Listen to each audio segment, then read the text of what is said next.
വാപ്പയും മക്കളൊക്കെ കൂടി ഒരു വൈക്ക് വിരുന്ന് പോവുകയാണ്. അപ്പം നമ്മളെന്തായാലും വണ്ടിയിൽ പാട്ടിടുമല്ലോ, ആ പാട്ട് വരെ മദ്ഹുൻ നബി ആയിരിക്കണം സല്ലല്ലാഹു അലൈഹി വസല്ലം. അങ്ങനെ മുഹമ്മദ് നബി സല്ലല്ലാഹു അലൈഹി വസല്ലം ഖൽബിലേക്ക് എത്ര കയറുന്നുവോ അതിനനുസരിച്ച് ഈമാൻ പരിപാലിക്കപ്പെടും. അപ്പോൾ ഒന്ന് ഈമാൻ്റെ പരിപാലനാണ്, അതിന് മുത്തുനബിയോട് അടങ്ങാത്ത താല്പര്യമുണ്ടായിരിക്കണം. രണ്ടാമത്തെ പരിപാലനം ഇൽമിൻ്റെ പരിപാലനമാണ്, വിവരത്തിൻ്റെ പരിപാലനമാണ്. വിവരം ഉണ്ടായതുകൊണ്ട് കാര്യമില്ല, വിവരം പരിപാലിക്കപ്പെടണം. വിവരം പരിപാലിക്കപ്പെടണമെങ്കിൽ ഒരേ ഒരു കാര്യം ചെയ്താൽ മതി. ഭൗതികമായ വിജ്ഞാനം ഉയരുന്നതിനനുസരിച്ച്, ഭൗതിക തലം ഉയരുന്നതിനനുസരിച്ച് ആത്മീയ തലം വളർത്തിക്കൊണ്ടുവരണം. ഭൗതിക തലം വളരുന്നതിനനുസരിച്ച് ആത്മീയ തലം വളരുക എന്ന് പറഞ്ഞാൽ, ഇപ്പോൾ പഴയ കാലത്തൊക്കെ ആൾക്കാരെ നമ്മൾ നോക്കിയാൽ വലിയ വിവരമൊന്നും ഉണ്ടാവില്ല. 2ാം ക്ലാസ് മദ്രസയിൽ പോയിട്ടുണ്ട്, 2ാം ക്ലാസ് സ്കൂളിൽ പോയിട്ടുണ്ട്, അത് ചിലപ്പോൾ ഓത്തുള്ളി കൈക്കും പോയിട്ടുണ്ടാകുക. കന്നൂട്ടാനറിയാം, കന്നുകളെ നോക്കാനറിയാം, പുല്ലരിയാനറിയാം, തെങ്ങുമ്മ കയറാനറിയാം, അങ്ങനെയൊക്കെയുള്ള കാര്യങ്ങളൊക്കെ അറിയാം. നല്ല ഈമാനുള്ള മനുഷ്യന്മാർ മരിക്കണേൻ്റെ തൊട്ട് മുമ്പ് പാടത്തു നിന്ന് കയറി വന്നെങ്ങാണ്ട് ചൂടുള്ള കഞ്ഞിൻ്റെ വെള്ളപ്പിട്ട് കണ്ടാണ് കുടിച്ചിട്ട് കട്ടിലുമങ്ങനെ നീണ്ടു നീർന്ന് കടന്നെങ്ങാണ്ട് ലാ ഇലാഹ ഇല്ലല്ലാഹ് എന്ന് ഉറക്ക ചൊല്ലി മൗത്തായിരുന്ന പഴയ ആൾക്കാർ. വിവരമൊന്നും അല്ലാതല്ല. ഓലോട് ചെന്ന് ഒരാൾ ഇങ്ങനെ കന്നൂട്ടി കണ്ടു വരുന്നുണ്ട്, ഒരു പഴയ കാലത്തെ ഒരാൾ. അപ്പോൾ അയാളെടുത്ത് എന്നിട്ട് ചോദിച്ചു, എടാ അള്ള ഉണ്ട് എന്നുള്ളതിന് എന്താ തെളിവ് എന്ന് ചോദിച്ചാൽ, മുടുങ്കോലും പടി ഇങ്ങോട്ട് തലമാറി പൊടിച്ചിട്ട് ദേശം അടുത്തേക്കണ് വാനയ്ക്ക് അപ്പം കാണിച്ചു തരാം തെളിവ് എന്ന് പറയും. ഓൻ്റെ ഈമാൻ പോണില്ലല്ലോ. ഈമാൻ ഇപ്പോൾ പോയത് ആരതാ? നിരീശ്വരവാദി ആയത്, യുക്തിവാദി ആയത്, ലിബറലിസ്റ്റ് ആയത്, സർവമത സത്യവാദി ആയത്, സ്ത്രീ പക്ഷപാതി ആയത്, PhD-ക്കാർ, MBA-ക്കാർ, MPhil, പോസ്റ്റ് ഗ്രാജുവേഷൻ കഴിഞ്ഞവർ, ഇവരൊക്കെ അല്ലേ. എന്താ വിഷയം? ഭൗതിക തലം ഉയരുന്നതിനനുസരിച്ച് ആത്മീയ തലം ഉയരുന്നില്ല എന്നതാണ് കാരണം. അങ്ങനെ ഉയരാതിരിക്കാൻ പല കാരണങ്ങളുണ്ടായി. അതിൽപ്പെട്ട ഒരു കാരണമാണ് 5ാം ക്ലാസ്സിൽ നിന്ന് ഒരു സർട്ടിഫിക്കറ്റ് കിട്ടി എന്നുള്ളത്. അത് കഴിഞ്ഞിട്ട് ബാക്കിയുള്ളവർക്ക് 7 എന്നൊരു സർട്ടിഫിക്കറ്റും കിട്ടി എന്നുള്ളത്.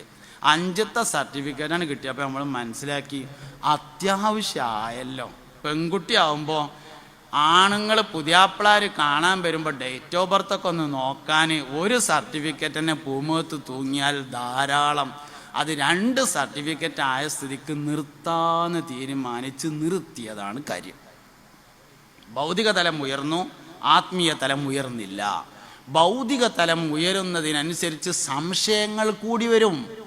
ആ സംശയങ്ങൾക്ക് അപ്പോൾ മറുപടി കിട്ടിക്കൊണ്ടിരുന്നില്ലെങ്കിൽ അവൻ്റെ ആത്മീയ തലം പരിപാലിക്കപ്പെടാതെയാകും. അങ്ങനെയാണെങ്കിൽ അവൻ്റെ ഇൽമു ഉപകാരം ചെയ്യാതെ പോകുന്നു. ഭൗതിക തലം ഉയർന്നവർക്ക് സംശയം ഉണ്ടാവും, സ്വാഭാവികമാണ്. എല്ലാവരും സംശയം ഒരേമാതിരി ആയിരിക്കില്ല. MBBS കഴിഞ്ഞവർക്ക് അതിനനുസരിച്ച് സംശയം ഉണ്ടാവുക, LLB കഴിഞ്ഞവർക്ക് അതിനനുസരിച്ച് സംശയമാണ് ഉണ്ടാവുക, ഫിലോസഫിയിൽ ഗ്രാജുവേഷൻ ഉള്ളവർക്ക് അതിനനുസരിച്ച് സംശയം ഉണ്ടാവുക. അവർക്ക് സംശയങ്ങൾക്ക് തൃപ്തികരമായ മറുപടി ഉണ്ടാവണം. പഴയ കാലത്തൊക്കെ ആണെങ്കിൽ ആരെങ്കിലും ഒരു സംശയം ചോദിച്ചാൽ അങ്ങനെ ചോദിക്കാൻ പാടില്ല എന്ന് പറഞ്ഞാൽ മതിയായിരുന്നു. പുതിയ തലമുറയോട് അങ്ങനെ ചോദിക്കാൻ പാടില്ല എന്ന് പറഞ്ഞാൽ എന്താ പാടില്ല എന്ന് ചോദിക്കും. തൃപ്തികരമായ മറുപടി കൊടുക്കാൻ വേണ്ടി കഴിയണം.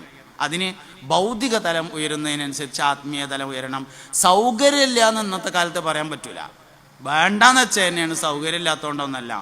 50 കുട്ടികൾ 1ാം ക്ലാസ്സിൽ ചേർന്നാൽ 5ാം ക്ലാസ്സിലെത്തുമ്പോൾ 40 കുട്ടിയാകുന്നുണ്ട്. കേരളത്തിൽ ശിശുമരണം വളരെ കുറവാണ്. മരിച്ചതല്ല, വേണ്ടാന്ന് വെച്ചതാണ്.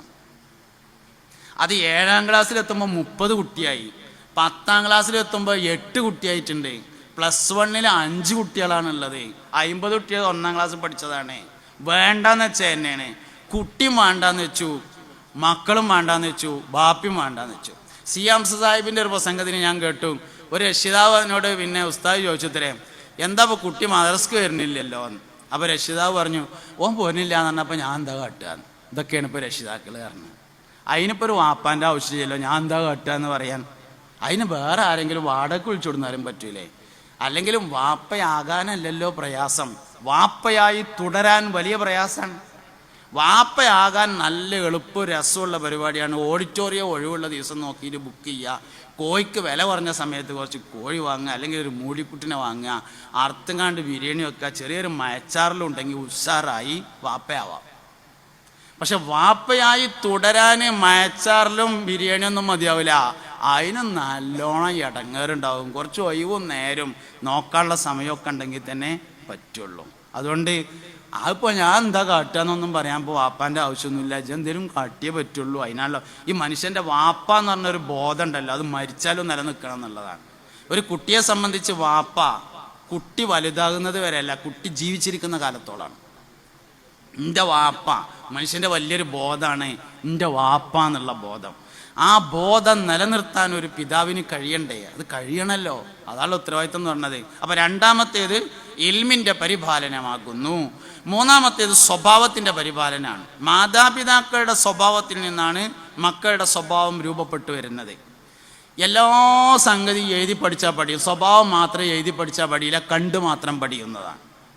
മാതാപിതാക്കളുടെ സ്വഭാവം എന്താണെന്ന് കണ്ട് മാതാപിതാക്കൾ നമുക്കൊരു 5 സെൻറ്റ് സ്ഥലവും അതിൽ ചെറിയൊരു ഇരിക്കക്കൂരി ആകുമ്പോഴത്തിന് തറവാട്ട് പാർക്കണ വാപ്പാനെയും ഉമ്മാനെയും രാവിലെ ഉച്ചക്കും വൈകുന്നേരവും ചീത്തറിയുകയും അത് മക്കൾ കേൾക്കുകയും ചെയ്തുകൊണ്ടിരുന്നാൽ പിന്നെ എവിടുന്നപ്പോൾ കുട്ടികളൊക്കെ നേരാകുക? അയൽവാസികളെക്കുറിച്ച് നമ്മുടെ അഭിപ്രായം എന്താണ് എന്ന് കുട്ടികൾ വീക്ഷിക്കുന്നു. പെരുമാറുന്നവരുമായ നേതൃത്വത്തെക്കുറിച്ച് മാനേജ്മെൻറ്റുമായി ബന്ധപ്പെട്ട്, ഉസ്താദുമാരുമായി ബന്ധപ്പെട്ട്, സയ്യിദന്മാരുമായി ബന്ധപ്പെട്ട് നമ്മുടെ അഭിപ്രായം എന്താണ് എന്ന് മറ്റുള്ളവർ വീക്ഷിക്കുന്നുണ്ട്, പ്രത്യേകിച്ച് നമ്മളെ മക്കൾ. അതുകൊണ്ട് മക്കൾക്ക് മാതൃകയാകുക എന്നത് വളരെ പ്രധാനമാണ്. 3-ാം ക്ലാസ് പഠിക്കുന്ന ഒരു കുട്ടി സ്കൂളിൽ വന്നിട്ട് അല്ലെങ്കിൽ മദ്രസയിൽ വന്നിട്ട് അടുത്തിരിക്കുന്ന കുട്ടിനെ 4 കാലും വാലുള്ള ഒരു സാധനത്തിൻ്റെ പേരാണ്ട് വിളിച്ചാൽ ഒന്നുകിൽ വാപ്പ ഉമ്മാനെ വിളിച്ചതാണ്, അല്ലെങ്കിൽ ഉമ്മ വാപ്പാനെ വിളിക്കണത് കേട്ടതാണ്, അല്ലെങ്കിൽ ഉമ്മയും വാപ്പയും കൂടിങ്ങാണ്ട് അയൽപക്കത്ത് ആരെയും വിളിച്ചത് കേട്ടതാണെന്ന് ഉറപ്പാണ്. സ്വഭാവം കേട്ടുപഠിക്കുന്നതും കണ്ടുപഠിക്കുന്നതാണ്, വായിച്ച് പഠിക്കുന്നതല്ല. പരീക്ഷയ്ക്ക് ജയിച്ചതുകൊണ്ടൊന്നും സ്വഭാവം മാറൂല. അതുകൊണ്ട് സ്വഭാവം കണ്ടുപഠിക്കുന്നതാണ്. സ്വഭാവത്തിൻ്റെ പരിപാലനം ഉണ്ടാവണം. 4-മത്തേത് ശരീരത്തിൻ്റെയും ബുദ്ധിയുടെയും പരിപാലനമാണ്. ശരീരം പരിപാലിക്കാൻ വൃത്തി മെയിൻറ്റെയിൻ ചെയ്യാണ് വേണ്ടത്. വൃത്തി മെയിൻറ്റെയിൻ ചെയ്യുക എന്ന് പറഞ്ഞാൽ വ്യക്തിപരം, കുടുംബപരം, സാമൂഹികം എല്ലാം പ്രധാനമാണ്. ഓരോ വിഷയത്തിൻ്റെയും ഓരോ കാര്യങ്ങളുടെയും വൃത്തി തീരുമാനിക്കാൻ ചില മാനദണ്ഡങ്ങളുണ്ട്. ഒരു ഹോട്ടൽ വൃത്തിയുണ്ടോ നോക്കാൻ ചെയ്യേണ്ടത് ബാത്റൂം വൃത്തിയുണ്ടോ നോക്കുകയാണ് വേണ്ടത്. ഒരു വീട് വൃത്തിയുണ്ടോ ഇല്ലേ എന്നുള്ളത് തീരുമാനിക്കുക ബെഡ്റൂം വൃത്തിയുണ്ടോ ഇല്ലേ നോക്കിയിട്ടാണ്. വിരുന്നേരൊക്കെ വന്നാൽ വേഗം ബെഡ്റൂമിൻ്റെ വാരാണ്ട് പോയി അടക്കും. കാരണം എന്താ? ആകെ കബ ഉപയോഗിക്കാരോ അതന്നെ സംഗതി. ബെഡ്റൂം വൃത്തിയുണ്ടോ എന്നാണ് ഒരു വീട് വൃത്തിയുണ്ടോ നോക്കാൻ ചെയ്യേണ്ടത്. അങ്ങനെ ഓരോന്നിനും ഓരോ മാനദണ്ഡമുണ്ട്. ഒരു സ്ഥാപനം വൃത്തിയുണ്ടോ നോക്കൽ ഹോസ്റ്റൽ എങ്ങനെയുണ്ട് എന്നത് നോക്കുകയാണ് ചെയ്യുക. ഹോസ്റ്റൽ റൂം, കുട്ടികൾ കിടക്കുന്ന സ്ഥലം വൃത്തിയുണ്ടോ, സ്ഥാപനം വൃത്തിയുണ്ടായിരിക്കും എന്നതാണ്. ഒരു പള്ളി വൃത്തിയുണ്ടോ നോക്കാൻ വേണ്ടി ചെയ്യുക ബാത്റൂം വൃത്തിയുണ്ടോ നോക്കലാണ്. നല്ല ഉഷാറുള്ള പള്ളിയാണ്, നല്ല അടിപൊളി പള്ളി, കോടികൾ ചെലവാക്കിയ പള്ളി. ബാത്റൂം ചെന്ന് നോക്കുമ്പോൾ മൂത്രയിക്കണ്ട് മനരിക്കാൻ വേണ്ടി വെള്ളം എടുക്കാൻ വെച്ചത് പൈൻറ്റിൻ്റെ അളുക്കാണെങ്കിൽ മനസ്സിലായി നോട്ടം കുറവാണ്. ആ പൈൻറ്റിൻ്റെ അളുക്ക് വിട്ടാൽ കൊണ്ടുപോയി വിൽക്കുന്ന ആക്കരി കടയിൽ കൊണ്ടുപോയി വിറ്റാൽ കോപ്പ വാങ്ങാനുള്ള പൈസ കിട്ടും. അല്ലെങ്കിൽ ഇപ്പോൾ ഒരു കോപ്പയ്ക്ക് എത്ര 10,000 റുപ്യൊന്നും വേണ്ടല്ലോ. കോപ്പ എല്ലാ കൊല്ലവും മാറ്റണം എന്നാണ് എൻ്റെ അഭിപ്രായം. റമദാൻ്റെ മുന്നോടിയായിട്ട് പ്രത്യേകിച്ച് പള്ളികളുടെയൊക്കെ ബാത്റൂം ഒന്ന് സ്ഥിരമായി ഉപയോഗിക്കാത്തതാണ്, 2 കോപ്പ തേച്ചേക്കൽ കുറവാണ്. നമ്മുടെ വീട്ടിലൊക്കെ കോപ്പ തേച്ചേക്കും, പക്ഷെ പള്ളിയിൽ കുറവേക്കാരം. അതുകൊണ്ട് എല്ലാ കൊല്ലവും റമദാൻ്റെ മുന്നോടിയായിട്ട് പള്ളിൻ്റെ ബാത്റൂമിലെ കോപ്പ മാറ്റണം. എൻ്റെ അഭിപ്രായമാണ്. എൻ്റെ എല്ലാ അഭിപ്രായവും നിങ്ങൾ കേൾക്കണം എന്ന അഭിപ്രായം എനിക്കില്ല കേട്ടോ.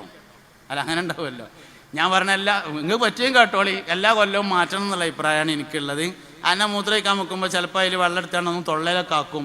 അപ്പോൾ അത് അട്ടപ്പാറൊക്കെ പിടിച്ചിങ്ങാണ്ട്. അപ്പോൾ പള്ളിയൊക്കെ നോക്കുമ്പോൾ ബാത്റൂം നോക്കുക. മദ്രസയൊക്കെ അതേമാതിരി തന്നെ ബാത്റൂമൊക്കെ എപ്പോഴും ക്ലീനായിരിക്കണം. വൃത്തിക്ക് വലിയ പ്രാധാന്യം കൊടുക്കണം. വ്യക്തിപരവും കുടുംബപരവും സാമൂഹികവുമായിട്ടുള്ള വൃത്തി, അതാണ് ശരീരത്തിൻ്റെ മെയിൻ്റനൻസ്. പിന്നെ ബുദ്ധിയാണ്. ബുദ്ധിക്ക് തകരാറൊന്നും സംഭവിക്കാതിരിക്കണമെങ്കിൽ ലഹരിയുടെ ഉപയോഗം ഇല്ലാതിരിക്കണം. പിന്നെ അവസാനത്തേത് സമ്പത്തിൻ്റെ പരിപാലനമാണ്. സമ്പത്ത് പരിപാലിക്കപ്പെടണമെങ്കിൽ ഒരേ ഒരു കാര്യം ചെയ്താൽ മതി, ദാനം ശീലമാക്കിയാൽ സമ്പത്ത് പരിപാലിക്കപ്പെടുമെന്നാണ്. ദാനം കൊടുക്കാൻ പൈസ വേണ്ട, ദാനം കൊടുക്കാൻ പൈസ വേണം, ദാനശീലത്തിന് പൈസ വേണ്ട, മനസ്സുണ്ടായാൽ മതി. ഞാൻ പറഞ്ഞ നിങ്ങൾക്ക് മനസ്സിലായോ എന്നറിയില്ല. ദാനം കൊടുക്കണമെങ്കിലേ പൈസ വേണ്ടുള്ളൂ, ദാനശീലത്തിന് ഒറ്റ പൈസയും വേണ്ടല്ലോ, മനസ്സ് മാത്രമല്ല വേണ്ടത്. മനസ്സുണ്ടോ കൊടുക്കാനുള്ള പൈസ ഉണ്ടാവും. ഉസ്മാൻ റളിയല്ലാഹു അൻഹു ആണ് സഹാബത്തിൻ്റെ ഇടയിൽ വലിയ ദാനം നൽകിയിരുന്ന ആള്. നബി സല്ലല്ലാഹു അലൈഹി വസല്ലം തങ്ങൾ യുദ്ധത്തിന് പോകാൻ വേണ്ടിയിട്ട് ഫണ്ട് ഉണ്ടാക്കാൻ വേണ്ടി വയലു അറിയാണ്. ഉസ്മാൻ റളിയല്ലാഹു അൻഹു എഴുന്നേറ്റ് നിന്നിട്ട് പറഞ്ഞു, നബിയെ 100 ഒട്ടകങ്ങളും അവകൾക്ക് ചുമക്കാൻ മാത്രമുള്ള ആയുധവും ഞാൻ തരാറുണ്ട്. ഇരിക്കുകയായിരുന്നു. എല്ലാവരും ഇരുന്ന് നബി തങ്ങൾ വയലു പിന്നെയും പറഞ്ഞു സല്ലല്ലാഹു അലൈഹി വസഹ്ബിഹി വസല്ലം. രണ്ടാമത് വീണ്ടും വയലു പറഞ്ഞപ്പോൾ ഉസ്മാൻ റളിയല്ലാഹു അൻഹു പിന്നെ നീച്ചിട്ട് പറഞ്ഞു, നബിയെ സല്ലല്ലാഹു അലൈഹി വസല്ലം 100 ഒട്ടകങ്ങളും അവകൾക്ക് ചുമക്കാൻ മാത്രമുള്ള ആയുധങ്ങളും ഞാൻ തരാം നബിയേ എന്ന് പറയുമ്പോൾ ചിലപ്പോൾ നമുക്ക് തോന്നും ഉസ്മാൻ റളിയല്ലാഹു അൻഹു ഇപ്പം എന്താ കൊടുത്താൽ ഹൈവേൻ്റെ വക്കത്ത് മൂപ്പർക്ക് തോന സ്ഥലം ഉണ്ടായിട്ടുണ്ടാവും, പുതിയ റോഡ് പണി വന്നപ്പോൾ ഗവൺമെൻറ് നല്ല കായിട്ടിട്ടുണ്ടാവും, പിന്നെന്താ കൊടുത്താൽ എന്ന് നമുക്ക് തോന്നും. ഉസ്മാൻ റളിയല്ലാഹു അൻഹു അൻസാരി അല്ല, മുഹാജിറാണ്. ഉസ്മാൻ റളിയല്ലാഹു അൻഹു മുഹാജിറാണ്. മക്കത്തുനിന്ന് 2 കയ്യും വീശിങ്ങാണ്ട് മദീനത്തേക്ക് വന്നതാണ്. പിന്നെ എന്തേ ചോദിക്കുമ്പോൾ 100 ഒട്ടകം കൊടുക്കാൻ മാത്രം ഉണ്ടായത്, കൊടുക്കാനുള്ള മനസ്സുള്ളതിനാൽ കൊടുക്കാനുള്ള പൈസയുണ്ടായി എന്നതാണ്. ഈ മനസ്സുണ്ടോ നമുക്കുണ്ടാവും. ഇത് കുട്ടികളെ പഠിപ്പിക്കണം. എങ്ങനെ പഠിപ്പിക്കുക? ഉച്ചക്ക് ചോറ് കഴിച്ചിട്ട് ഡൈനിങ് ഹാളിൽ ഇങ്ങനെ ഇരിക്കുമ്പോൾ ഒരാൾ വന്നിട്ട് ബെല്ലടിച്ചു, കോളിംഗ് ബെല്ലടിച്ചു.